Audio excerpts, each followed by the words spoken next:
Yes, today we will start with another problem. Okay, this problem is on angle of arrival. Okay, why we have to see this one as the angle of arrival? Because in the numerator we are having the quadratic equation. If the quadratic equation is in the numerator, then we have to find out the angle of arrival. If the quadratic equation is in the denominator, then we have to find out the angle of departure. Okay, see here, this is the case where we have to find out the angle of arrival. Okay, just up to 9th step there is no changes, same we have to follow the same thing, only slight changes in the, that is 10th step. Okay, first step is root locus starts at k is equal to 0. Okay, root locus starts at k is equal to 0 from the open loop poles. S is equal to -1 and s is equal to 0.5. Okay, s is equal to -1 and s is equal to plus 0.5, and here we are having the total number of poles, that is p is equal to 2. Okay, next second step. Okay, k is equal to 0, sorry, k is equal to infinity, we have right. Root locus terminates at k is equal to infinity from the open loop zeros. Okay, s is equal to +2 plus 2j. Okay, comma s is equal to +2 minus 2j, and here z value is equal to 2. Z value is equal to 2. See, if you have the p is equal to z, then we are having the one advantage. What is that advantage? It is not necessary to calculate the centroid and angle of asymptote. Is it right? Okay, next third step. See, in first step what we are saying? We are saying that where the root locus will start. Okay. In the second step we are saying that where the root locus will terminate. In the third step we are saying that how many root locus are there. Okay. Number of separate root locus. Number of separate root locus, that is n is equal to p is equal to z is equal to 2. N is equal to p is equal to z is equal to 2. Okay. And fourth step. Number of that is third step is over. Number of separate root locus. Fourth step is root locus is always symmetrical with respect to real axis. That you have to write in the word. Root locus is always symmetrical with respect to real axis. Okay. Next, fifth step. Okay.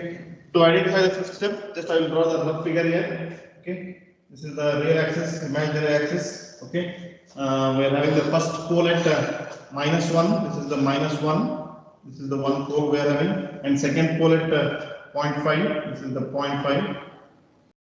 Okay. Here we are having another pole. Okay, these are the two poles we are having, and we are having the two zeros. That is +2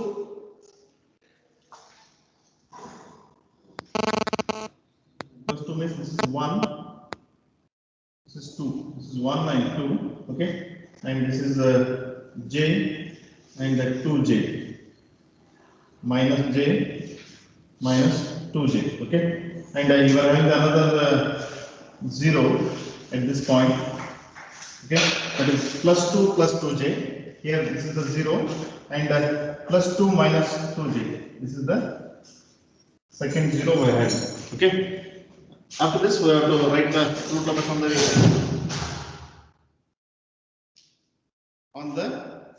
real axis.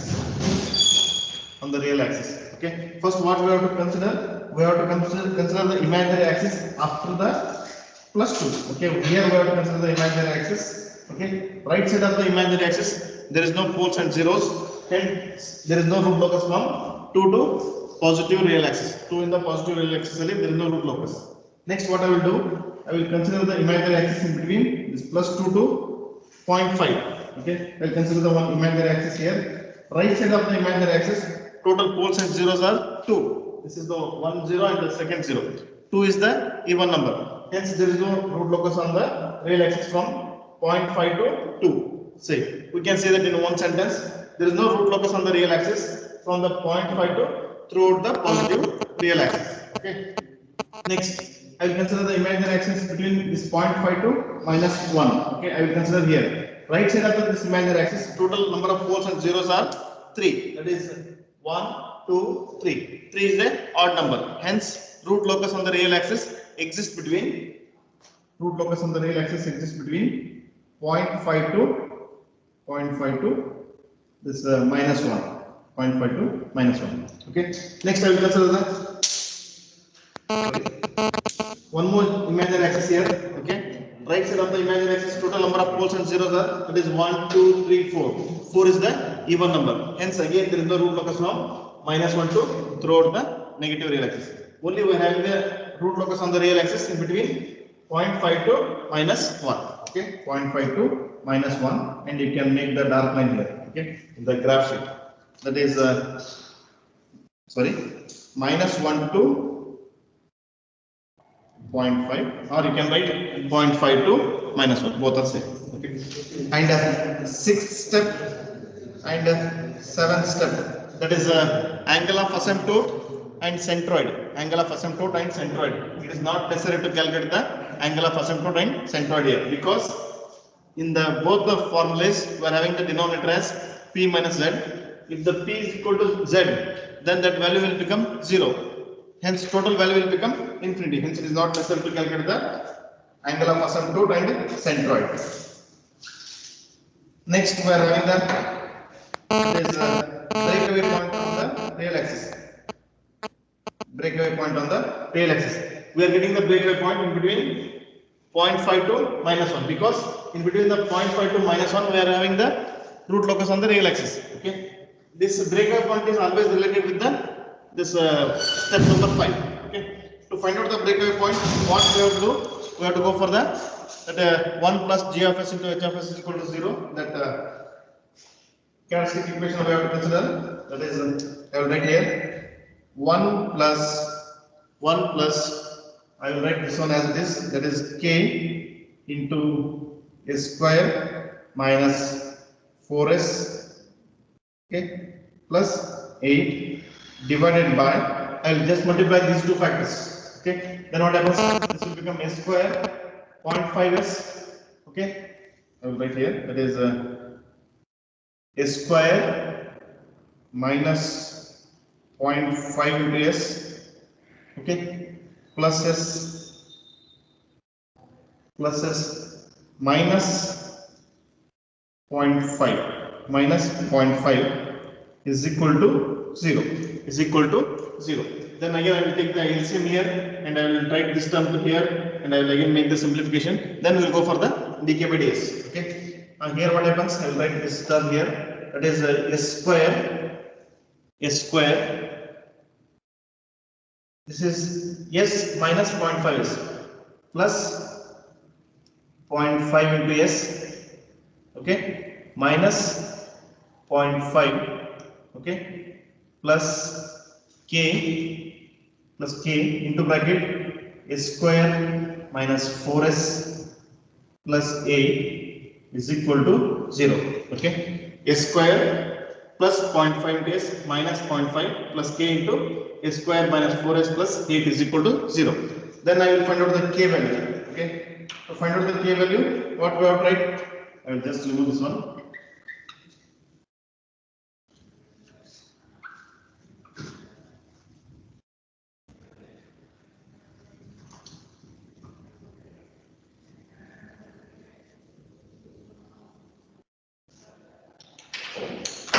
To find out the k value, I will write this k is equal to what happens? This term will come in the right side with the negative sign. Okay, and this term will come in the denominator. K is equal to minus, I will write here, that is s square plus 0.5 into s minus 0.5. Okay, divided by this term, that is s square minus 4s plus 8 okay, plus 8. Then you are getting that this is the term here we are getting. Okay, next we have to go for the dk by ds. Okay,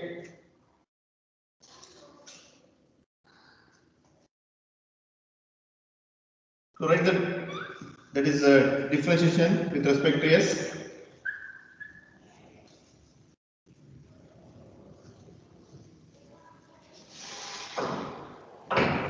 Denominator as it is, differentiation of numerator minus numerator as it is, differentiation of denominator and denominator whole square is equal to, we have to equate that to 0.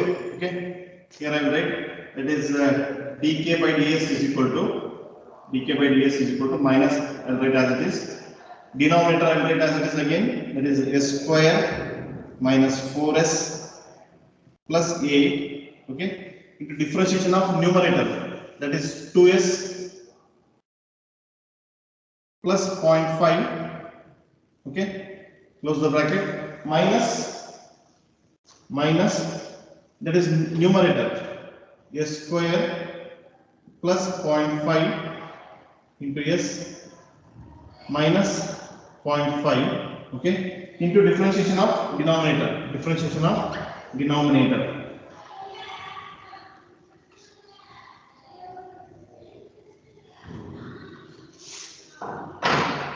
Differentiation of denominator, that what will be the differentiation of denominator, that is 2s minus 4, okay, whole divided by okay, that is s square minus 4s plus 8 whole square, okay, and this equation must be equated to 0. This equation must be equated to 0. Then if you are equating this to 0, then this minus sign will be removed and we can remove this denominator also, and you have to multiply these two factors and these two factors. After multiplying and simplification, we are getting the value as, that is 4.5, that is 4.5 s square minus 17s plus 2 is equal to 0, okay. Then we have to solve the quadratic equation. After solving this one, we are getting the value as, that is s is equal to 3.89 and another value of s is equal to, that is minus 0.114. We can consider this value as approximately minus 0.1 only, okay, because this is 114 is there, we will consider that value as minus 0.1, okay. Out of these two, this is the only breakaway point, because in this area only we are having the root locus on the real axis. In this area there is no root locus on the real axis, hence this is the only breakaway point we are having. This is the breakaway point, okay, and this is not the breakaway point, okay. But we have to calculate both the values. After calculating the what are the values we are getting, we have to judge which one is the breakaway point. To find out that one, we have to again correlate with the that step number 5, root locus on the real axis, okay. We have to correlate with that one. Next, we are having the again crossover point on the imaginary axis. Crossover point on the imaginary axis. To find out that crossover point on the imaginary axis, again we have to use this equation only, okay. Here that is 1 plus g of s into h of s, what we have written, that equation only we have to use.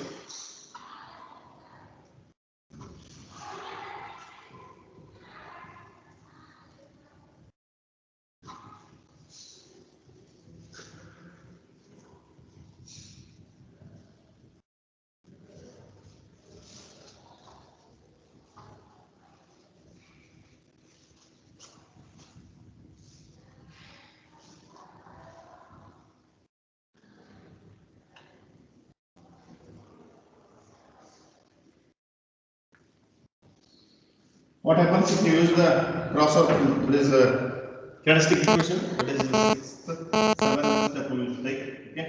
1 plus g of s into h of s is equal to 0 we have to use, okay. If you bring this term to in the one place, then what happens? You are getting the s square, okay, plus 0.5 into s, okay, minus 0.5, okay, plus k into bracket s square minus 4s plus 8 is equal to 0. This is the characteristic equation, okay. See what we have done in the last case itself, that I have written again once again, okay. Now what we have to do, we have to make the s square term one side, s term one side, and real part one side. Then we have to substitute s is equal to 0, sorry, s is equal to j omega, and we have to find out the k value and omega value.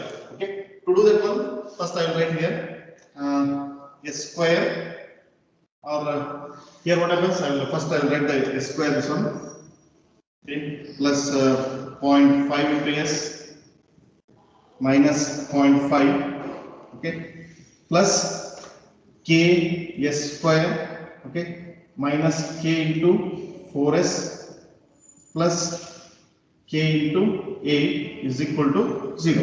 I will bring the s term one side, s square term one side, and the real terms one side.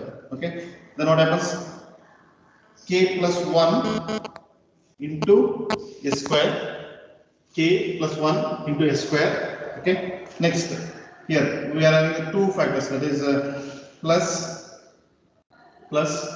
here the factor is, that is 0.5 into s minus k into 4 s. Okay, first I will write in bracket 0.5 minus k into 4 into s. Okay, then last factor, that is plus k8 okay, minus 0.5 is equal to 0. Minus 0.5 is equal to 0. Now we have to substitute s is equal to j omega. Put s is equal to j omega. If you substitute s is equal to j omega, what happens? J square is minus 1. Okay, this total term will become minus, and this term here you are having only j omega, and this is again that term will remains as it is. Okay, I will write here, that is minus k minus 1.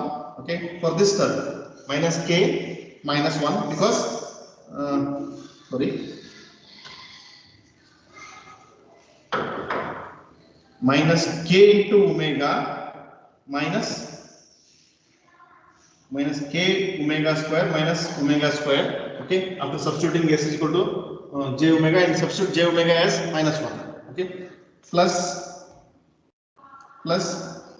this term will, as it is, there is no changes, that is 0.5 minus k into 4 into j omega plus k8 minus 0.5, okay, is equal to 0, is equal to 0. Okay, next what we have to do, we have to bring this imaginary term one side and the real terms one side, and we have to substitute the k value or omega value. We have to find out the omega and k values. Okay, like that. See, if you substitute here, first I will take the only this term. Okay, because here already we have taken the j omega common. If you equate this term to 0, okay, that is 0.5 minus k into 4 is equal to 0. Okay, then k into 4 is equal to 0.5. K into 4 is equal to 0.5. Okay, next k is equal to 0.5 divided by 4. 0.5 divided by 4. Then this will comes around k is equal to 0.125. 0.125. Okay, this is the k value we are having, 0.125. Next, we are having the second thing, that is we have to substitute here k value in this equation. Okay, we have to consider these four factors and we have to substitute the k value. Then we have to find out the omega value. That is important actually. Minus k omega square minus omega square. Okay, plus k into 8 minus 0.5 is equal to 0. Minus 0.5 is equal to 0. And we have to substitute the k value as 0.125 here and here, and we have to find out the value of omega value. Okay, if you substitute the k value as 0.125, then we are getting the omega value as omega is equal to, that is plus or minus 0.66 radian per second. Plus or minus 0.66 radian per second. This is the value we are getting for the omega. See, this is the crossover point on the imaginary axis we have to take. Okay. After this, we have to find out the angle of arrival. After finding the k value and omega value, the last step is angle of arrival. To find out the angle of arrival, again we have to draw the rough sketch for the poles and zeros. Rough sketch for the poles and zeros. Then we have to find out angle of arrival at that particular step.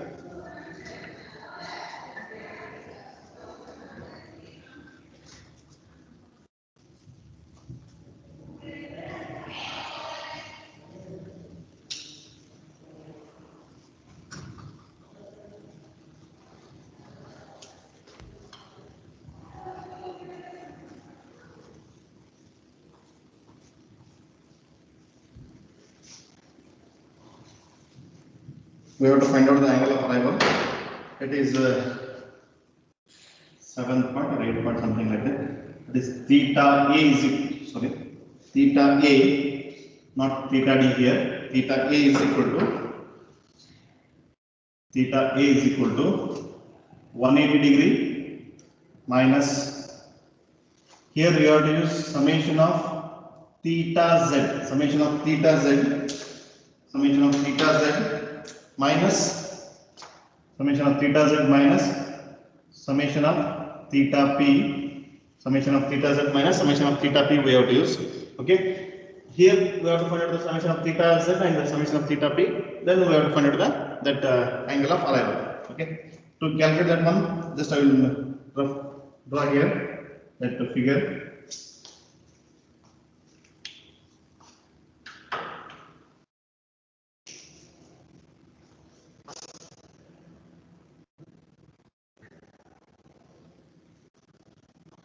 This is the real axis.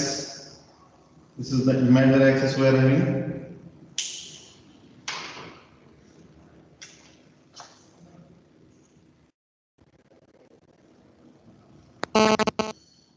Imaginary axis. Okay. This is the one pole that is at 0.5, and this is the another pole at -1, and this is the 0 at +2 plus 2j, and this is the another 0 at -2 minus 2j, -2j. Okay, I want to find out the angle of arrival at this point. Okay, this is plus 2j, this is j, this is minus j, and this is the minus 2j, and this value is 2, and this value is 1. Okay, like this we have to first look at the things. To find out the angle of arrival at this point, okay, what we have to do? We have to draw the vertical lines from this particular 0 to other poles and zeros. Okay, I will draw the vertical line here from here to here. This is the one vertical line. Okay, and at this point you can draw the one horizontal line, and you have to measure this angle. This angle is 90 degree. Okay, I will write here theta z1. Because why we are writing z here? Because that is 0.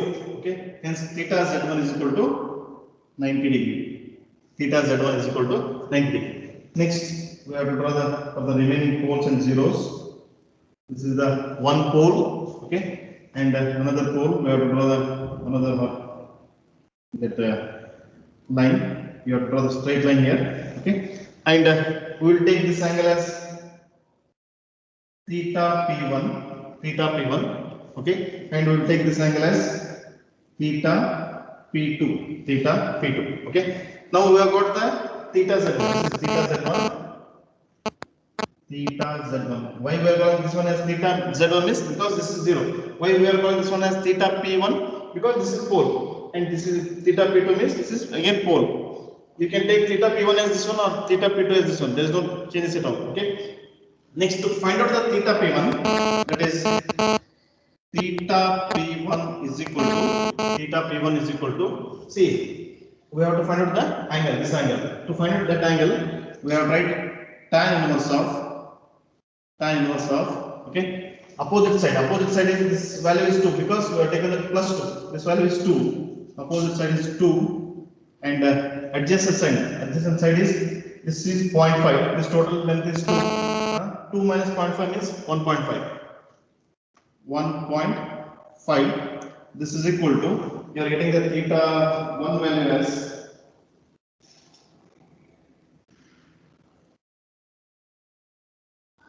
that is 53.13. 53.13 degree. Okay, 53.13 degree. Next, to find out the theta p2. Theta p2 is equal to, okay, again we have to use this angle, this triangle we have to use. Okay, to find out the theta p1 we have to use the only this triangle. Okay, to find out the theta p2 we have to use the second triangle. Okay, to find out the theta p2 again we have to write the tan inverse of, okay, what is the opposite side? Opposite is again 2. Adjacent side is, it is 2 plus 1 3. Okay, 2 by 3, that is equal to 2 by 3, that is equal to, then you are getting the angle as 33.69. 33.69. Okay, now we have to calculate the angle of arrival. To find out the angle of arrival, that is theta A is equal to 180 degree minus summation of theta Z. Summation of theta Z means we have to add these two values. Okay, I will write here in bracket 53.13 plus 33.69. Okay, this is the summation of P. Okay, minus summation of Z. Summation of Z means we are having the only one Z value. Hence I have written the minus 90 degree. That is Z1 minus 90. This is the close bracket. Next, to write the angle of arrival.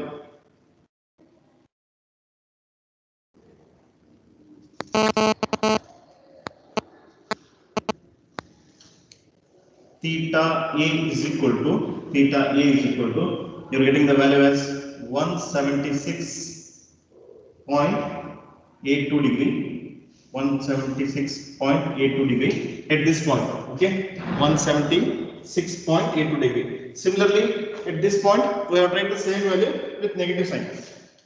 Theta A is equal to minus 176.82 degree. Okay, this angle is at 2 plus 2j, and this angle is at 2 minus 2j. Okay, these are the two values we are going. Okay, this is to find out the angle of arrival. This is the main difference between the first one or two problems.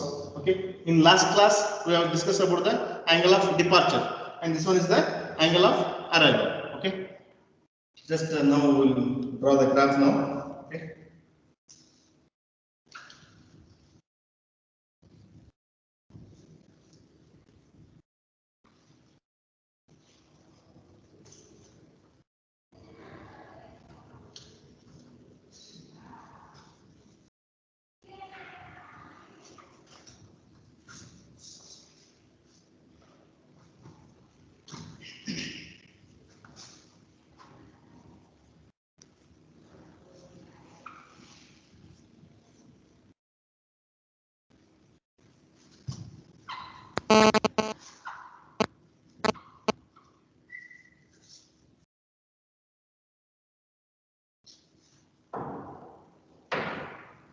Yes, we will draw the graph now. That is, this is the real axis, and this is the imaginary axis. Okay, this is 1, 2. X-axis 1 centimeter equal to 1 unit. Y-axis 1 centimeter equal to 1 unit here. Okay, this is the J. This is 2J, and this is minus 1, minus 2. This is minus J, minus 2J, okay, minus 3J, like this. And we are having the one pole at first step, that is 0.5. and another pole at -1. Okay, and we're having the 108 plus 2 plus 2j. This is the 10 plus 2 minus 2. This is the another 0 we are having. Okay, this is the first step, and second step is over. Third step is number of separate root locus, that is n is equal to p is equal to z is equal to 2. Okay, and root locus is symmetrical with respect to real axis. Fourth step. Fifth step, root locus on the real axis exists between 0.5 to -1. Here in this portion you have to make the dark line. In this portion you have to make the dark line. Okay, this is the dark line we have drawn here. Okay, next we are having the, that is after finding the on the real axis, it is not necessary to calculate the angle of asymptote and centroid. Okay, then we are having the breakaway point, that is breakaway point is 0.1 minus 0.1 we have taken minus 0.1 somewhere here is the breakaway point we are having. This is the breakaway point. Okay, in breakaway point what happens? One root locus will move towards the right side and another root locus will move towards left side. Okay, and they will come and collide with each other at point 1 at point 1. Then one root locus will move in the upward direction and another root locus will move in the downward direction. Okay, next after breakaway point we are having the crossover point on the imaginary axis, that is 0.6 somewhere here, that is here also 0.6 somewhere here. Okay, and next we are having the angle of arrival. Okay, angle of arrival is somewhere, that is 176.82. 177 we will consider somewhere here. 176 means I will draw a line like this. Okay, this is a plus 176.82 degree. Okay, and here minus 176.82 degree. Okay, then what happens? Just you can see here. Okay, one root locus will move towards left side and another root locus will move towards right side. They will come and collide with each other at this point. After colliding with each other, then one root locus will move in the upward direction and another root locus will move in the downward direction, and they will come to the, and they will come and end at the this zeros. Okay, at this zero. For that what we have to do? Right, just you can draw the go like this. Okay, root locus will come, and here you can draw the tangent line, tangent to the this 176 degree line. Okay, this is the root locus, and the second one is that is moving in the downward direction. Okay, and here it will come like, and here you can draw tangent to the this zeros or this 176 degree line.